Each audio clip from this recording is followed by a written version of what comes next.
Well, hello everyone. Welcome to Fair Life with Andrew McKee, and I'm Andrew McKee, and I'm back. It's Monday again. Whew. You know, the best thing about this show is it gives me a reason to really look forward to Mondays. Because after a long weekend of Fair and everything, well, Mondays can be a little bit of a downer. I mean, you want to rest and relax a little bit if you can, but it can be rough. It can be rough.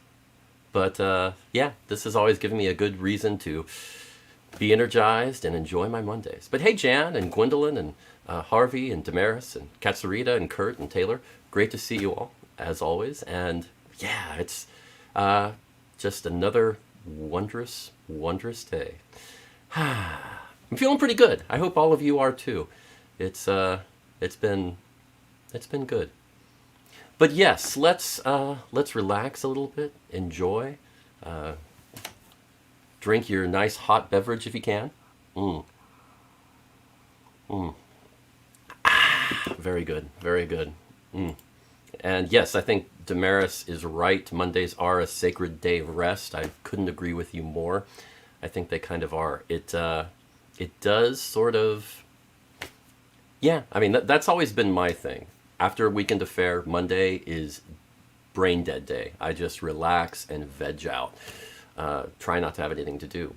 But Fair Life, this show, has kind of changed that phenomenon for me. And I hope it has for you a little bit too. And Damaris too. Gives you something to look forward to without going completely vegetable, which I always like.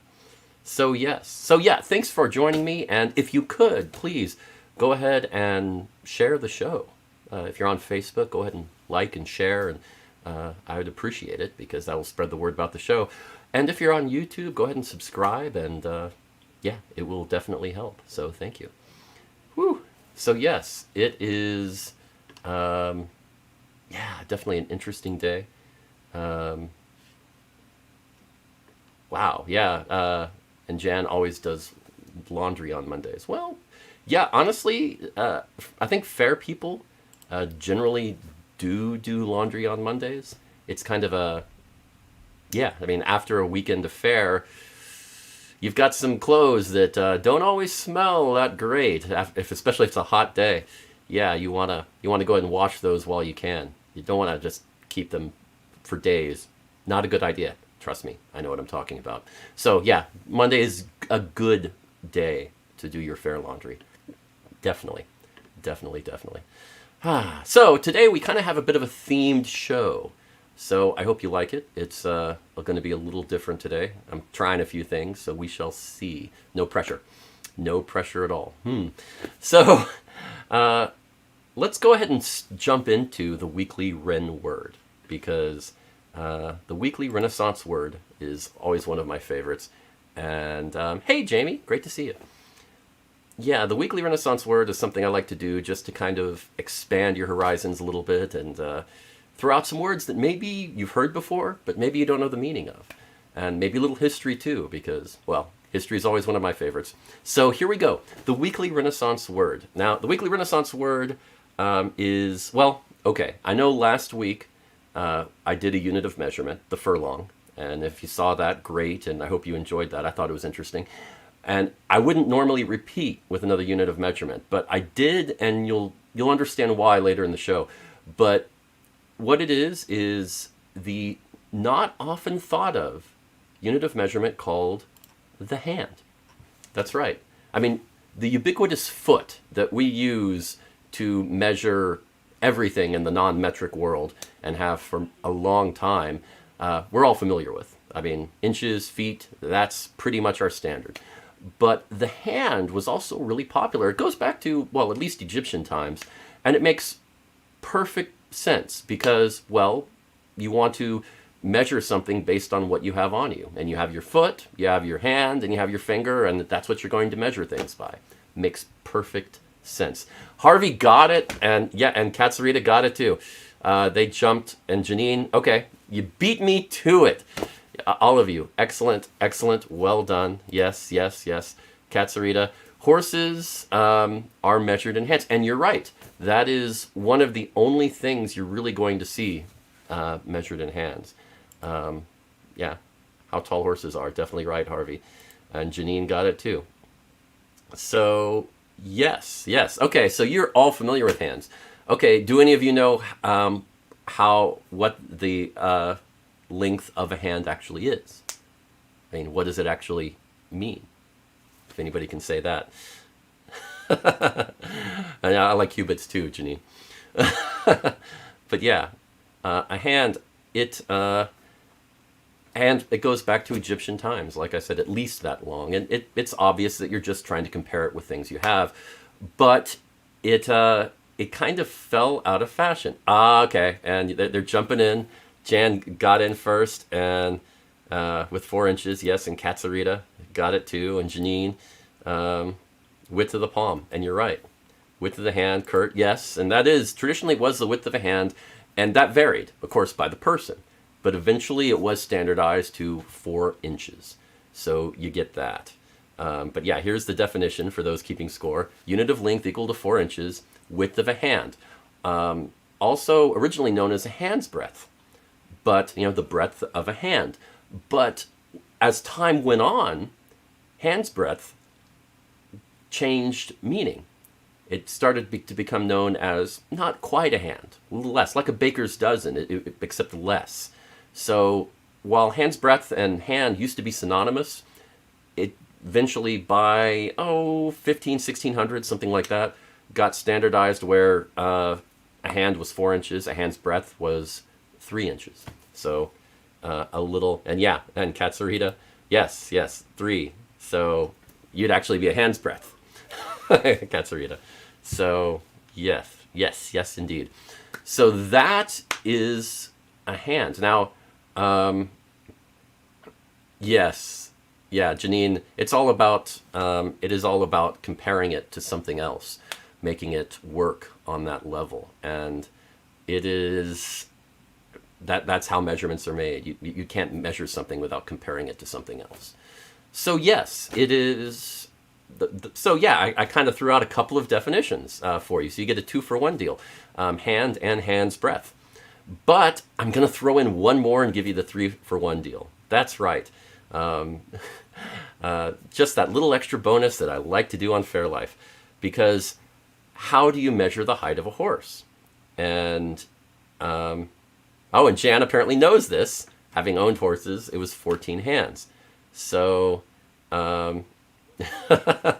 so yes, but how do you measure it? And what you do is you normally would think that you'd go to the top of the highest part of a horse, right? The top of their head. Not at all. That's not what you do. It's a little weird because the head bobs up and down. Some horses, the head is, they keep it farther down than others. I mean, there's a lack of consistency. So if you want the highest point on a horse that doesn't move, it's right in between their shoulder blades. And you're right. And Janine and Kurt, you definitely got that. Shoulder and shoulder blades. But it actually has a name. And Jan got it. She knows it. She's owned horses. So she, from the ground to the withers, the top of the shoulder. Now the withers, I'm actually going to go the extra mile here today because that's me. The withers on a horse. Here you go. A picture. Yes, I'm really going extra here. You can see that the withers is that point right in between the shoulder blades. Also, it's popular to say just below the horse's mane. So, yes, you can, right over there is where you measure the height of a horse. So, the withers to the ground. And it is measured, as you all, some of you already knew, in hands by 4-inch marks. So yes, that is that is the word that is the word for this week. The withers, yes, and the hand's breadth and hand. So 3-for-1. I try anatomy lesson and a vocabulary lesson. Always try to go that extra mile if I can. So yes, but yeah, that is what I came up with for this week. And maybe you're guessing that there might be a bit of an equestrian or an equine or just a horse theme this week, and you would be right. So Definitely something to try and have fun with. But yeah, let's see what I've been working on this week. I mean, it's been a bit crazy. I have been working on other projects, so I really haven't been able to work too much on the show, although I think the theme and how much I worked on this research disproves that statement. But I did go heavy on research. But as far as the graphics and everything that I had been working on, I haven't been able to change that much or work on it. But I did notice something, and I'd actually like to hear what you say about it too, if you can give me some feedback on that. That blue background that I have all around, all around here, and you see it mostly full screen at the beginning. It's very abstract, and it has a very slow bit of motion, but it's consistent. And I kind of inadvertently broke one of the main rules of streaming, and that's you want as much bandwidth for the foreground, and the background you don't want to have to use much to encode it. And that swirling motion of blue with different shades behind me actually is tough for YouTube and Facebook to encode. And if you look at the stream, it's at least on playback. As live, I'm not sure. It's a little grainy. It's not very crisp. Where on my screen it's crisp, but it's having trouble encoding that. And I'm wondering if y'all noticed that, or if it's not really a big deal for y'all, at least on the live show. But on the stream, I don't know. I'm trying to, and Drew's saying, just do it as a still. I was just about to say that. That is one of the options. I could just do it as a still without any motion, and then it would be easy to encode. I was hoping to have a little bit of motion just to kind of keep it from being too static. Just to go that extra mile, even though it's subtle. I thought maybe your subconscious could see it, but I think Drew's right. I could go just as a still. That's the easy solution, but I was just curious if anybody can even notice that it's hard to encode. On the live stream, maybe not, but on the re-encode where you can play it back afterwards, it seems to be more of a problem. Yeah, and Janine's saying if it makes it glitch, don't do it. I don't think it's making it glitch. It's just not crisp, on the background. And so I don't really think that's a big deal. I can get away with it. So, yeah. Yeah, and on this page, you really can't see the... here, let's go with... you can see it a little more over here, and you have to really look because it's very subtle. Where you don't see any motion. But here you can kind of see it if you look closely. And you're right. Katsurita's saying that I could just do, I could just keep the gold moving, which doesn't seem to have a problem encoding, and I could just make the blue a still. I think that's pretty fair. That is fair. Yeah.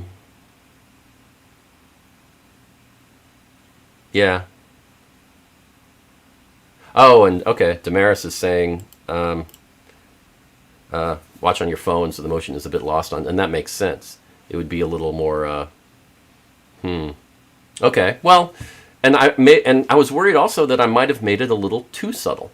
So maybe it's not, maybe I need more motion to make it work, but as long as it's not as abstract, I think it would encode all right. But okay, fair enough. And Kurt, you're saying the motion is lost on your computer. It might be because of the size of the monitor. It could be because I really made it so subtle. I intentionally tried to make it so it would almost be subconscious, where you wouldn't notice it, but it would feel like it was more than just a static image. It would feel better. Because I also don't want to take attention away from the focus, which is either me or this wonderful animal over here.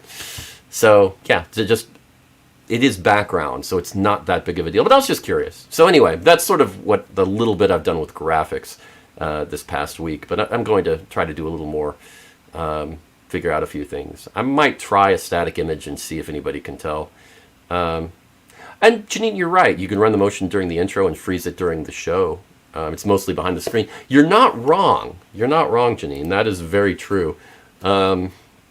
That's actually a good idea. I hadn't really thought of that. Yeah, I think you might be right on that. Just that way.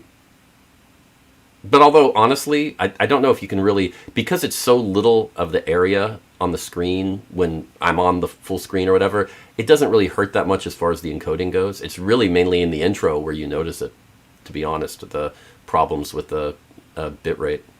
But anyway, I think really what it boils down to is I made something so abstract, it actually had problems with the algorithms on YouTube, which is not easy to do. I'm kind of impressed with myself on that. But yeah, it's interesting. It's definitely interesting. But okay, well, thank you for that feedback. I appreciate it.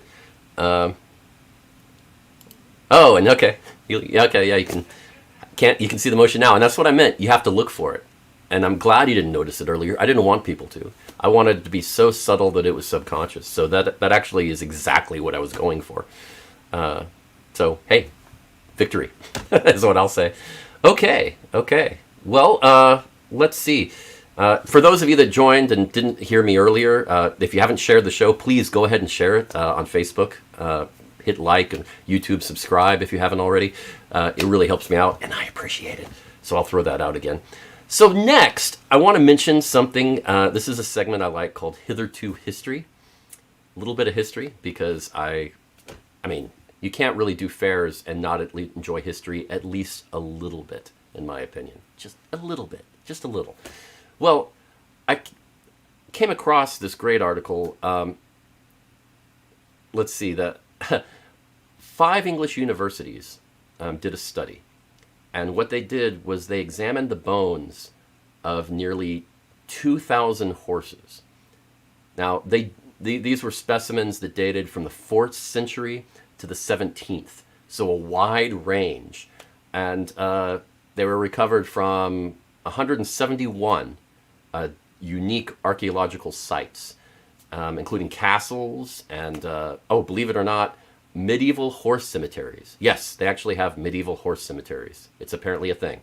So, yes, something to check out. And what they were trying to figure out was how the size of horses has changed in the last 1,500 years or so. And I think it's kind of interesting, because normally you have that image from the movies and paintings and everything of these valiant knights on these huge steeds with that really intimidate the enemy. And is that accurate? Oh, demerits always makes me laugh. My eyes are only on the future, says the 12th century musician. Yeah, well, I understand. But here's the interesting thing that they found. That horses back then were a good deal smaller than they are now. Actually, a lot smaller. Now, generally, the concept of, let's see, what the difference between a pony and a horse? A pony is about 14 hands tall, and horses can get up to 17 to 19 hands tall, over 6 feet. Believe it or not, they can be those really huge horses can be very prominent, and you'd think that's what a knight would want to ride, but apparently not. When they go back and they saw all those horses, it was not like that at all. It really wasn't. The horses were generally around, like Jan's horse, about around 14 hands tall, which is under 5 feet. So if you can imagine a knight in armor, going on one of those smaller horses, that's really what it was like. And yeah, that is kind of the interesting thing. Now, when you look at let's go back over here and look at some of the paintings of the time. You get the whole, like this one, the horse doesn't seem to be like a huge war horse that you're used to seeing. Not really. you go to something like this, and these are all medieval. This is medieval art, so it is from the time period. And you look at them, and the horses seem very puny compared to what you would normally expect. Is it just a monk who's never seen a horse trying to draw, and they just try to fit it all on the page, or is it accurate? And yeah, they look very small comparatively. Now, of course, when you think about what we see at Faire, well, let's just jump on this. I went ahead and threw this together because, well, I'm me, and you can kind of see a little bit of what you normally expect to see. And these are not huge horses, but they're not that small either. They're certainly larger than the drawings and illustrations showed. So it definitely is a bit different, and yeah, it is very interesting. Oh, and Janine says horses are hard to draw. You're not wrong, but even so, I mean, I think it's kind of interesting. And if you look, the horses do seem a lot larger than the drawings, but they also are larger than the bones that they found from horses over that time period. Now, I think it was, wasn't it Janine who said that, somebody said earlier that the size of people, yeah, it was Janine. And that's interesting too. That's actually a really good question. And that's really not, that was interesting to look at too, because apparently the size of people hasn't really changed that much. The low point in size and people was around the early Industrial Revolution, the late 1700s, early 1800s. Their population was huge, and nutrition and the number of poor were great. I mean, nutrition was low, and the number of poor were great. So it was, well, okay, all of those Charles Dickens stories, let's just say it was an understatement. So people weren't eating well, and they weren't eating enough, and they were not growing to the heights that we are used to now. And that is a lot of malnutrition, and it really brought down the average. But if you go back to medieval times, I mean, people ate a lot better than history kind of talks about or implies. The Dark Ages weren't really that dark, all things considered. So, yeah, people weren't that much shorter than we were. So yeah. So yeah, it is size-wise on average. Now, of course, knights, they're probably eating a little better than the average peasant as well. So yeah, I really don't think that the height of them was much different. I think that those were the horses that were available. Now, there was, in their research, in the study, there is evidence that a lot of time and money was spent in medieval times on the breeding and training of the horses. Which is, I guess, is not really that much of a surprise because, well, a lot of time and money is spent on the breeding of horses now in Kentucky and everything like that. So, kind of normal. So yeah, it is kind of interesting. Yeah, Janine's actually talking about the small suits of armor, and some of them are small, but not all of them. And the study, they said their next plan is to look at DNA from horses and to study armor.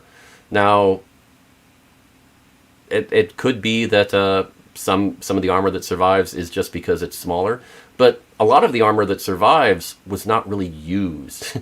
Armor that was used didn't survive much. Is mostly dress armor, as the research I came up with, that it was armor that was made not for fighting or riding on a horse as much. It was really for events. So maybe not representative of what actual people fought in.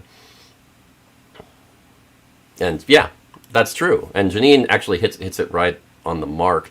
Animals, yeah, smaller horses eat less and are more nimble, and that's what they're going for. They're going for speed. They're going for flexibility. You get too large, it can be a problem. I mean, the breeding to try to get that perfect war horse took many hundreds of years, and it changed a lot over time. Now, yeah. I mean, that's The other thing to remember is that horses weren't really the primary animal in farming until much later. I mean, it was oxen or cattle that were used for plowing fields and doing all of that. Horses weren't really a predominant animal for that until I think the 1700s or so. That's when that changed, when horses were strong enough and big enough to pull that off. But they were pretty much, think of them as the size of ponies back then. And I thought that was just a really interesting article, and something to check out, and something to change your perceptions a little bit, which I always like, because that's always fun. Okay, well, let's jump to the Faire list, because I've already taken way too much time on this. So yes, let's go with let's just go with the Faire list. Here we go. Well, I guess I can just start here. We can go with here we go. And the Faire list is the same as last week, so not really much of a problem. You can see we have the Brevard Renaissance Fair in Melbourne, Florida, Hogtown Medieval Fair in Gainesville, Florida, and then all the way over in Texas, Fair of Champions in Palestine, Texas. And of course, there are ours. It's going to be a little chilly this weekend. We'll see how it goes, but should be interesting. So something to check out. If you are going to go, please let me know. I really would love to hear how it goes and what you think of the fair. Do share. I would appreciate it. So yes, always fun. Oh wow, Janine says someone here locally had trained some oxen for riding. Well, that's interesting. Well, I mean, I guess you can. Why not? Very much. Okay. Well, wow, time is really leaving quick. I was trying a new format for the show tonight, and time is getting away from me. So let's jump into 7 reasons real quick while we can, because 7 reasons, 7 reasons. I thought about what would be a good 7 reasons for a night like tonight with the information I'm talking about. So I came up with 7 reasons horses are the most associated Ren Fair animal. The animal most associated with Ren Fair. And that's, I mean, I think when people think of Ren Fair, the animal that comes to mind first is probably a horse. So let's go with it. Number 7, the 7th reason that horses are most associated with Ren Fairs. Romanticism. I mean, people... oh, man. For a night like tonight, you're killing me. You're killing me, Janine. That was really funny, actually. Okay. But yeah, romanticism. I mean, it's the romantic nature of horses. You riding them, that freedom of movement. You see it in paintings. You see it in movies. You see it in all of these different things. It just has a romantic aspect to it that adds to the whole romanticized view of the time period. So definitely a good thing. Jousting. I mean, come on. When you think of fair, the most common event you really think of is the joust. And, of course, that means horses. I mean, that's just, that is a great thing. And Kurt's right. People love horses. So definitely a part of that romanticism. You're not wrong. You are not wrong. So, yes, number 5, the utility of travel. I mean, it's a simple way to imagine people getting from point A to point B in that time period. I mean, it just makes sense. How would you move all of that stuff from there to there? Well, you'd have a cart with a horse on it. And that's just the way people think. It just makes sense, logical sense. Number 4, every period movie ever made. Okay, you make a movie. How do you want to stick it in people's minds constantly that this is not the 20th century? Make sure not only are there no cars in it, but everybody's riding horses because that's the only option they have. So yes, it is. That just pushes it home that this time period is all about horses. Horses, you see them in every movie, even if it makes no rational sense. Because let's be honest, not that many people back then had horses. But no, we're going to go somewhere and have some fun. We'll ride our horses. We're going to do that. It's just that kind of thing. Oh, Drew, you're killing me. But that was actually funny too.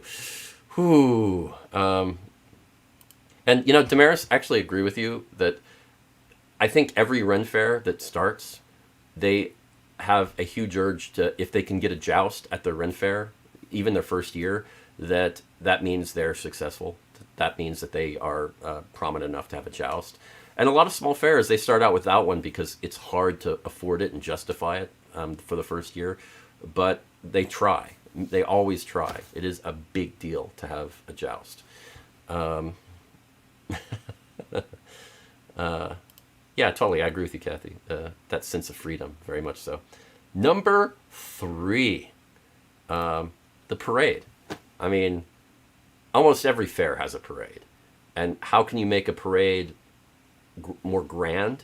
By putting horses in it. And not every fair does it, but a lot of fairs at least have tried it. And it gives you that height advantage. You know, you can you can make it more like a parade, a modern parade with a float. Instead of a float, you get a horse-drawn carriage with people in it all waving. I mean, that kind of thing. It makes it work. Yes. Oh, nice. Yeah. They do have a joust. So, okay, excellent. Excellent. Let's do number 2, convenience. The convenience. I mean, you just think about how convenient it is to have horses at that time. I kind of mentioned it before with the utility of travel. You just associate it with it. It's a convenient thing to have horses at fair. And because of that, you normally have horses for the joust. I mean, it's very popular nowadays for joust troops to do a side business with like pictures with the knights and the horse, spend time with the horses, maybe a horse ride. I mean, occasionally, yeah, you'll see an elephant or a camel ride at a fair, but that's not common. It's normally horses, and that's what you see. So, and yeah, and very true, very true. And Janine, that's true. Local parades, they often do horses and wagons and draft horses. I mean, I think the what is it, the Budweiser Clydesdales and everything. Yeah, it is sort of associated. So you do see it at parades in modern times too. So, and the number one reason horses are the animal mostly associated with Ren Fair. So, horses are cool. Let's just be honest. I mean, they're beautiful creatures. It's amazing to watch them run and move because of the weight distribution. You're almost like, how are they doing it? Their ankles are so small, and yet they can run with such speed and swiftness. It's really, they're just cool animals, and you love watching them. You look at the drawings of Leonardo da Vinci. I mean, he had a fascination with them. Everybody does. It is just it's just an obvious thing. Horses are cool. So, the 7 reasons. So, to finish out our horse theme for the night, because that's what I try to do. And thanks for agreeing with me, Jan, that horses are cool. I appreciate that. Always a little, the little things make it easier. Okay. So, whew. So thank you very much. It has been a lovely night and great spending some more time with you and talking about horses. I don't know what the theme will be next week, but I'll try to come up with something if I can. Otherwise, it'll just be a hodgepodge as ever. Yeah, you never know. Oh, and Janine has neighbors' horses across the fence. Yeah, they do push the limits of animal physiology. You're not wrong. But yeah, thanks for joining me. And as always, it's been a pleasure. And, I know that life isn't always fair, but if you can, always try to have a fair life. And I will see you next week. Thanks again. Take care, everyone.